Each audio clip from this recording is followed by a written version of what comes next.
You're listening to Civic Media. You can tune into any of our live shows on any radio station across the state with the Civic Media app. Find us in your phone's app store and listen anytime, anywhere.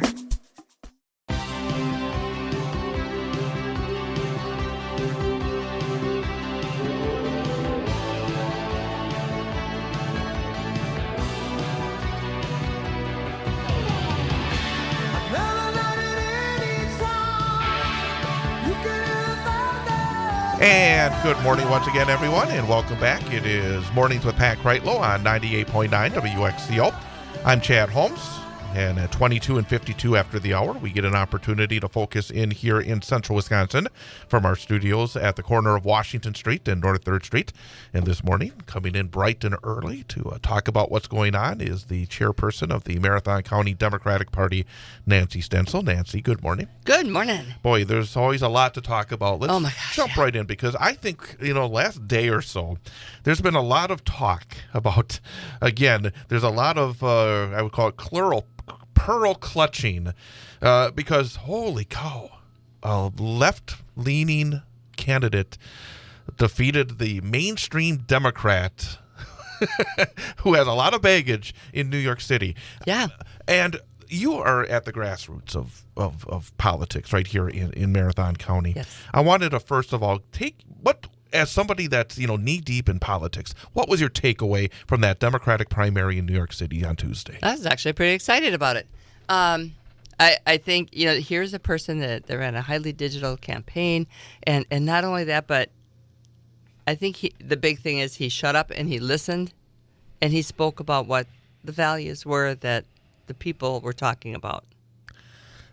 I wanted to ask you as well, because holy cow, yesterday, it was amazing that you would have thought that the world was coming to an end in some quarters. Number one, of course, the MAGA right was just, again, using their racist language. Yeah. Because, a Muslim candidate. Well, I think they use a lot of fear to keep people in line, absolutely. too. Yeah. But it wasn't just the MAGA right. It's what I call the middle, or the middle of the road, the conservative Democrats, even. Because, a lot of the, what you call establishment Democrats are afraid of change. Well, Bill Clinton lined up behind Andrew Cuomo, Jim Clyburn, and a whole bunch of others who just refused to, I think, in some ways acknowledge a lot of the.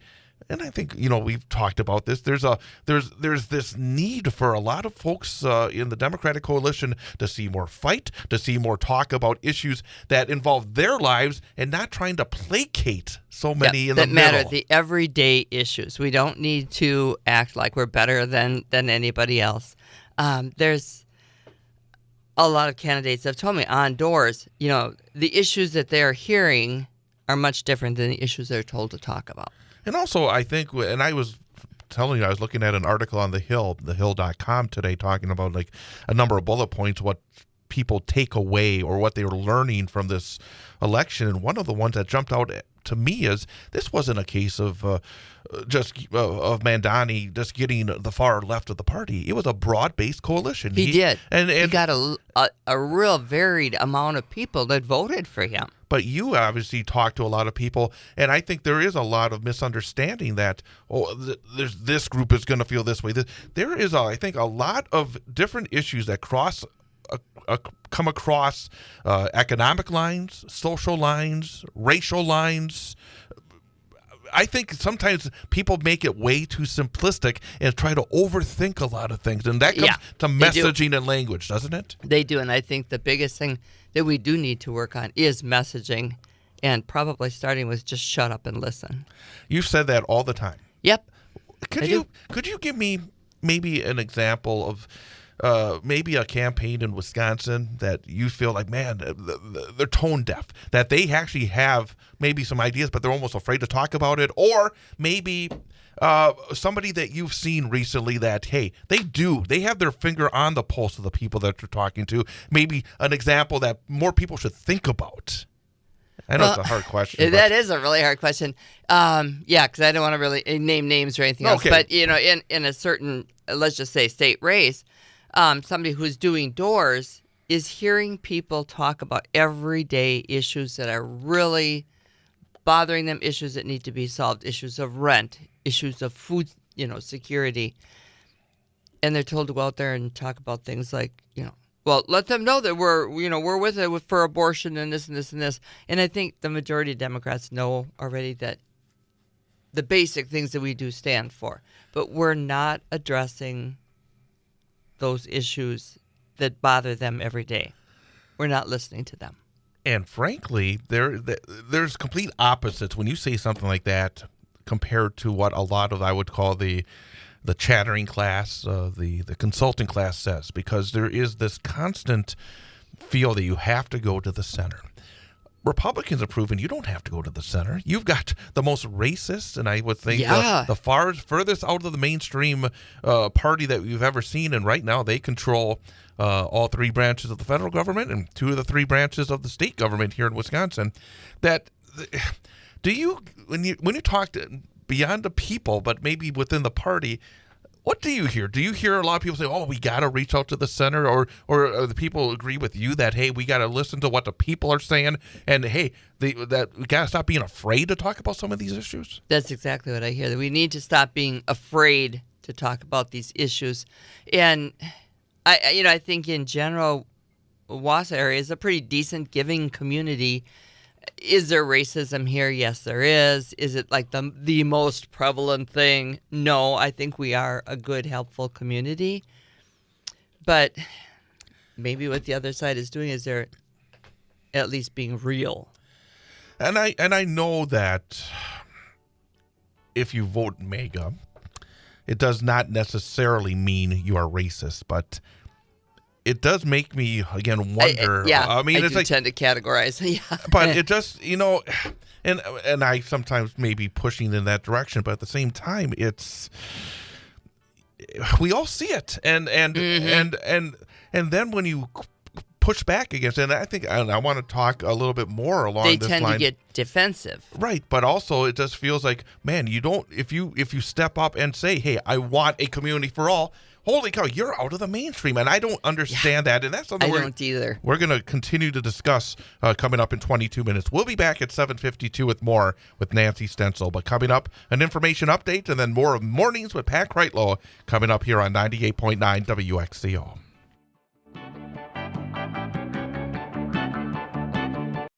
You're listening to Civic Media. Stay up to date on the latest news and information for your local community and Wisconsin by signing up for our free email newsletter. Visit civicmedia.us/email to get started.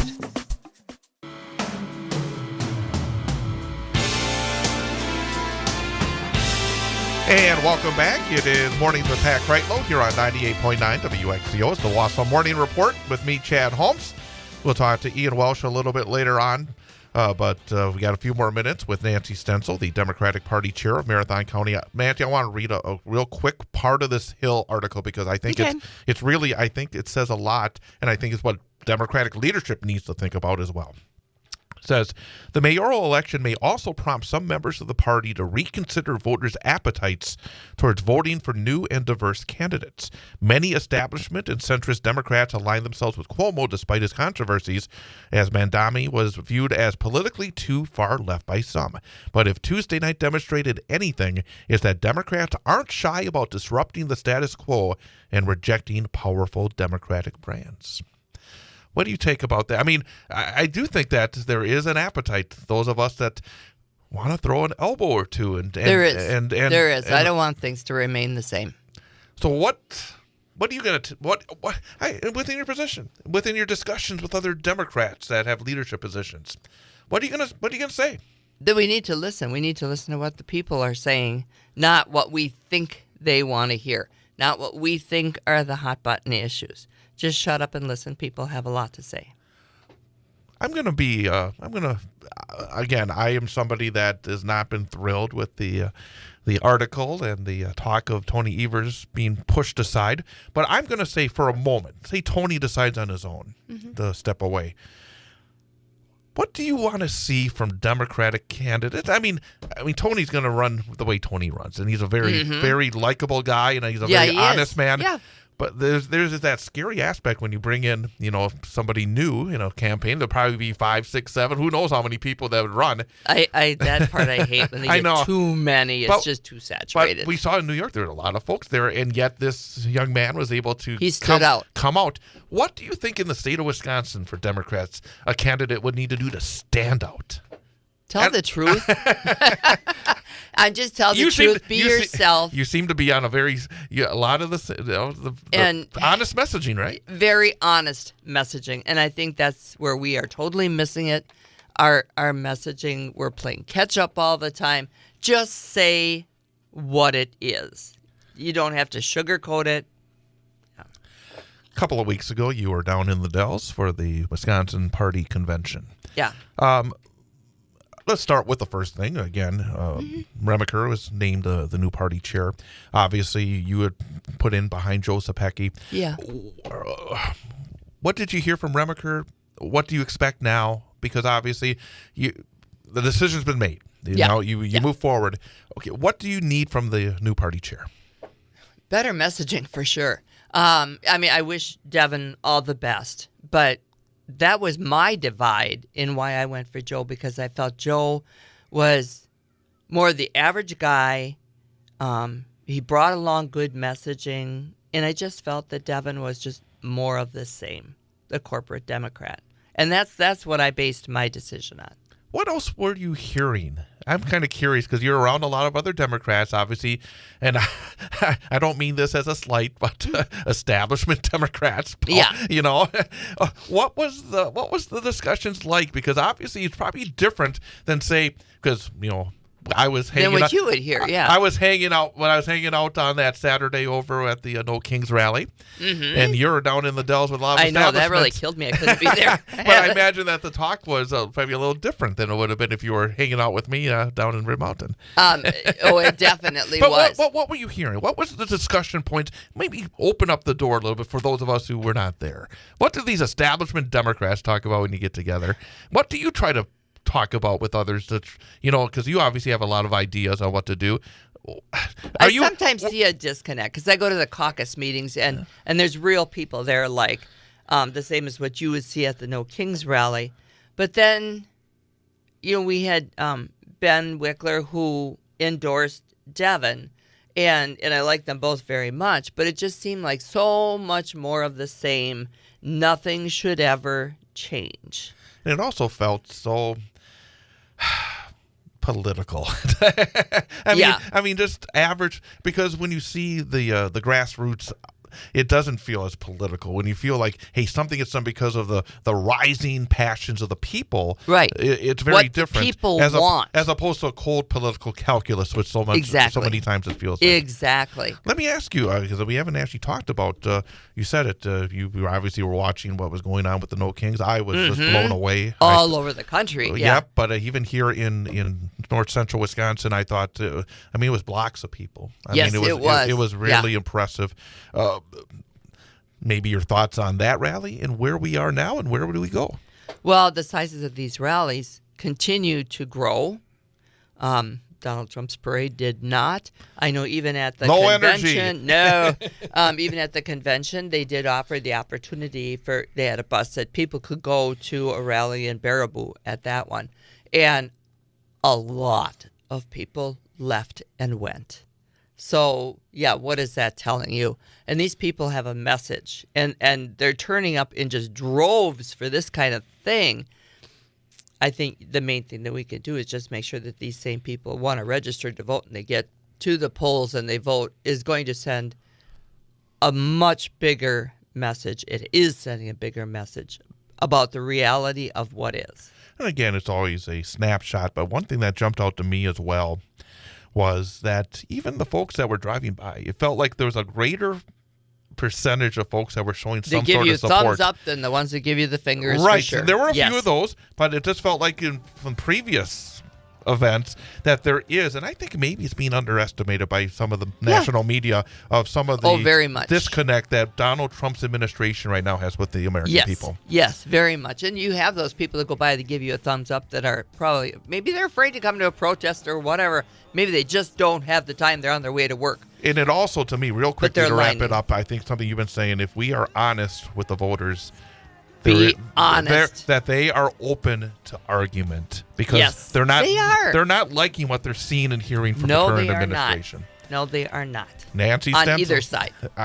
And time to take advantage of that, right? Yes. Nancy Stencil, always good to talk to you. Very good to talk to you. Hey, coming up, I will be joining Mornings with Pat Kreitlow after an information update, as I do on Tuesday and Thursday. So stick around, and then we'll be back locally at 8:22 here on 98.9 WXCO.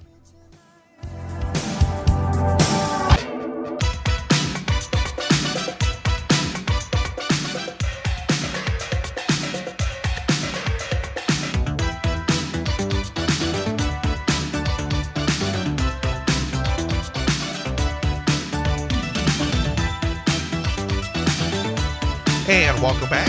It is Mornings with Pat Kreitlow on 98.9 WXCO, online at WXCO.FM, mobile devices and Alexa by searching WXCO, and on the Civic Media app. We are live from our studios in downtown Wausau, the corner of Washington Street and North 3rd Street. Overcast skies. I don't think it's raining right now, but it's dark enough that it looks like it could be raining. It was pretty wet this morning as I was getting ready for work. Yep. My car was soaked.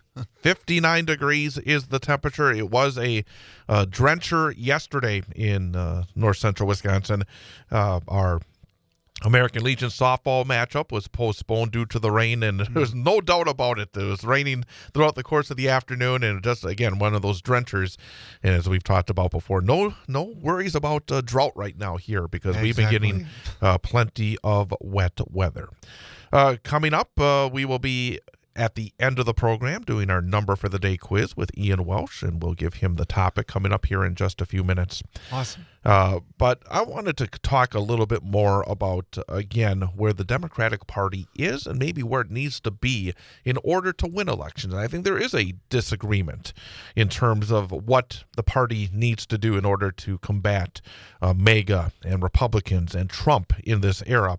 And I did hear yesterday here on 98.9 WXCO and on the Civic Media Radio Network segment of the Todd Alba Show. And Todd does a fantastic job in terms of talking about the issues and talking about the important aspects, both in terms of politics and also in terms of how it does affect our everyday lives. And I was tuned in as he was talking to Trygve Olsen of the Lincoln Project. And you can go back and listen on the podcast of his show from yesterday. And the title of hour number one was, Will Wisconsin Democrats Get Trapped into Populism? And I think in a lot of ways it's the wrong question, or maybe it leads to the wrong answers. But Trygve was talking about how, based on polling here in Wisconsin, that MAGA-ism is more popular than Black Lives Matter. That neither has 50% support, but the idea that when Democrats talk about Black Lives Matter and some of the issues socially, that it's not winning politically. I disagree. And it's not because the numbers I don't agree with. I think it's something that Nancy was talking about. And, of course, we had Nancy Stencil for our segments in the first hour. But talking about the messaging, that I think that you could have a winning issue and it could be a loser if you don't message properly. And Democratic messaging has not been good in recent years because I've said this often, that I think the record that Joe Biden had in office was outstanding. It was. But I think the Democratic Party messaging to get out the success stories was not good over the past 4 years.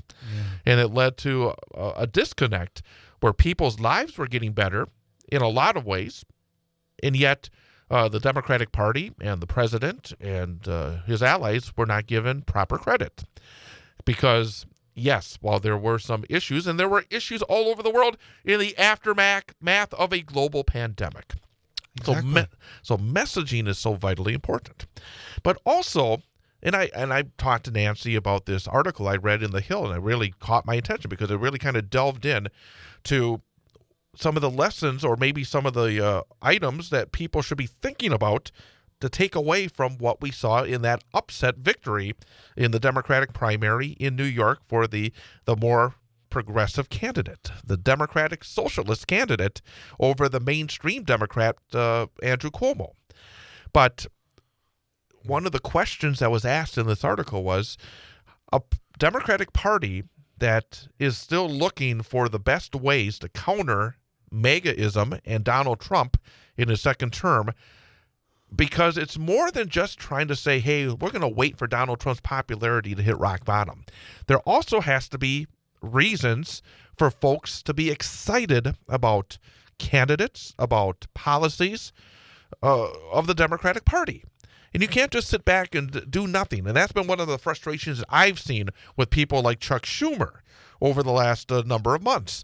Yeah. You have to not just say, we're going to wait for Donald Trump to hit rock bottom and then take advantage.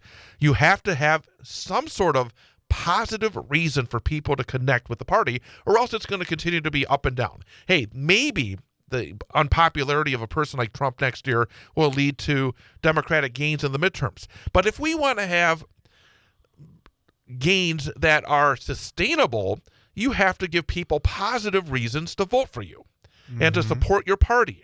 Because otherwise, then the following election, there'll be a bounce back for the Republicans. Because if you don't stand for anything, there's really no reason for you to become an active member of a political party. So, again, I think we saw in New York there were people that found reasons up and down in different socioeconomic groups, racial groups, political groups, whether you're more moderate or not, that were excited about voting for a positive vision that talked about freezing rent prices. I mean, again, everyday aspects of people's lives that they can actually understand. So again, I think Democrats need to be more proactive with their messaging in terms of what they have done and what they want to do in the future. That's right. Talking about rich folks, our number for the day quiz is going to be involving a story that I think many people are going to be hearing about over the weekend. Okay. There's a man named Jeff Bezos, Amazon.com and Blue Origin, the Washington Post. Mr. Bezos. He's getting married this weekend over in Europe to Lauren Sanchez. And they're doing it big time. And our number of the day will involve the wedding of Jeff Bezos and Lauren Sanchez. It's going to be a big number, I'll tell you that much. Okay. So we're going to hear about that. Again, talk about going over the top. It's going to be over the top with this number. Yeah, make sure I focus on this one. There you go. So we'll be back at 8:52. Coming up next, more of Mornings with Pat Kreitlow after an information update, news, weather, and sports coming up here on 98.9 WXCO.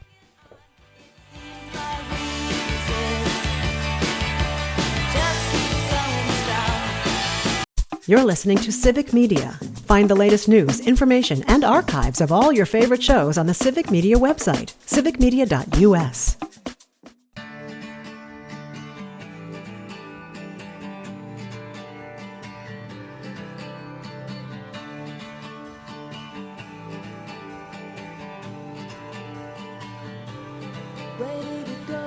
And welcome back. It is Mornings with Pat Kreitlow here on 98.9 WXCO.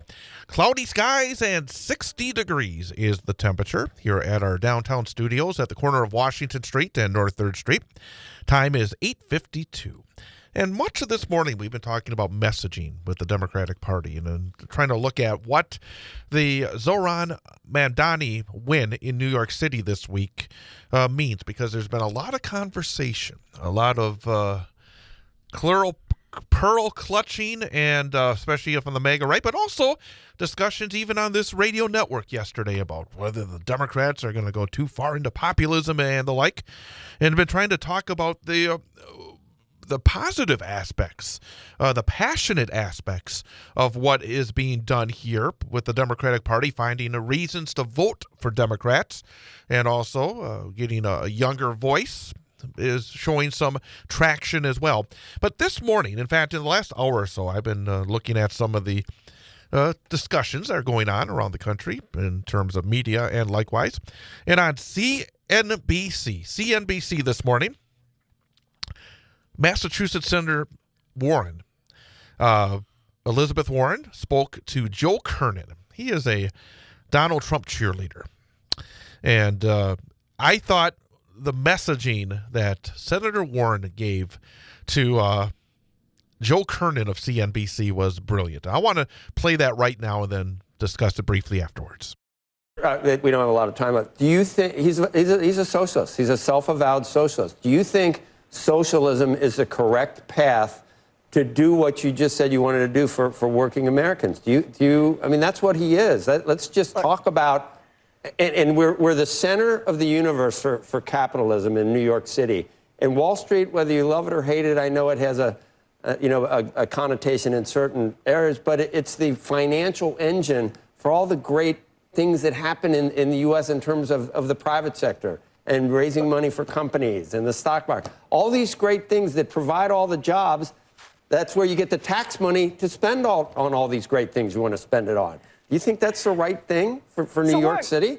You don't have to push me. I believe in markets. I love markets. I think markets are fabulous when they're honest markets. As you know, because we've had these discussions before. For example, we need markets with rules. Markets without rules are just theft.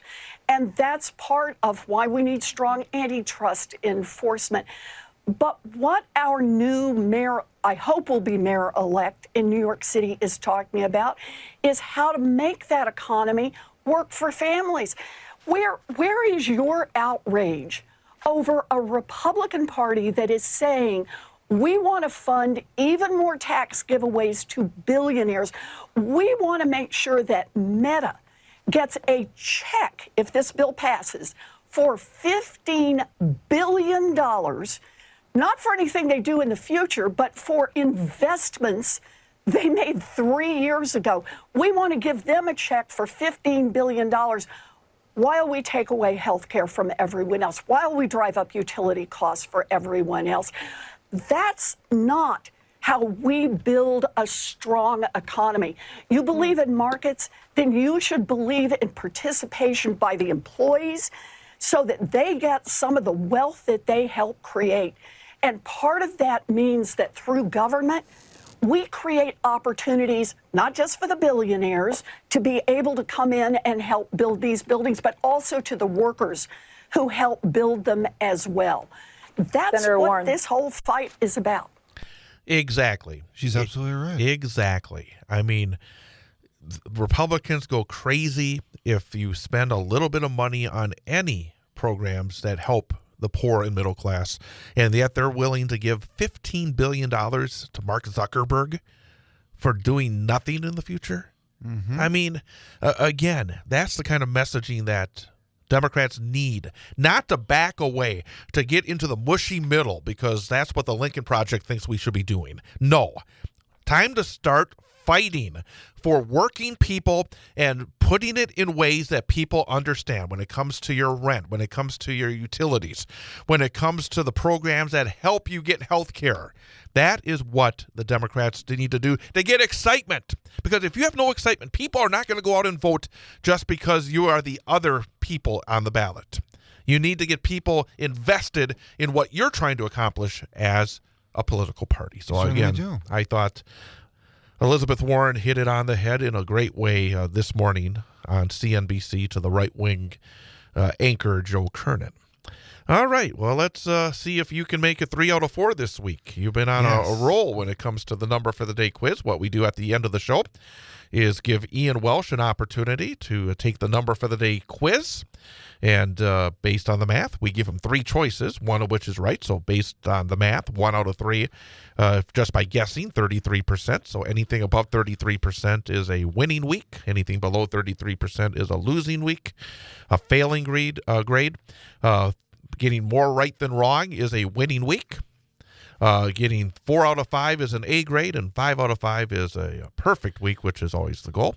Mm-hmm. And so far, he's already clinched a passing grade because he's got 2 out of 3. Yes, so he's I got have. 67%. The worst he could be is 40%. But get it right today, you'll clinch a winning week. Awesome. And today we're going to talk about another rich guy that gets a lot of money from government sources, Jeff Bezos. And coming up this weekend, Jeff Bezos is getting married to former television newscaster and sportscaster Lauren Sanchez. The number for the day is, what is the estimated cost of the Bezos-Sanchez wedding and related festivities? Okay. Is the correct answer $26 million? Is the correct answer $76 million? Is the correct answer $126 million? I can't believe I'm going to say this. 26, 76, or 126 million dollars. Million? Okay. I'm going to say 126 million. Just shoot for the biggest number today. It seems the most like him. The estimated cost is $76 million. Oh, the middle number. 2 for 4, so tomorrow is on the line. See you then. Absolutely. The national news cycle never stops, but it can be hard to find news about your local community. Civic Media is dedicated to providing quality local and state news coverage across Wisconsin. With the Civic Media app, you can get notifications about local stories that matter to you and your community. Find the free Civic Media app in your phone's app store and choose notifications from the menu to tell us what kind of news you want to hear about.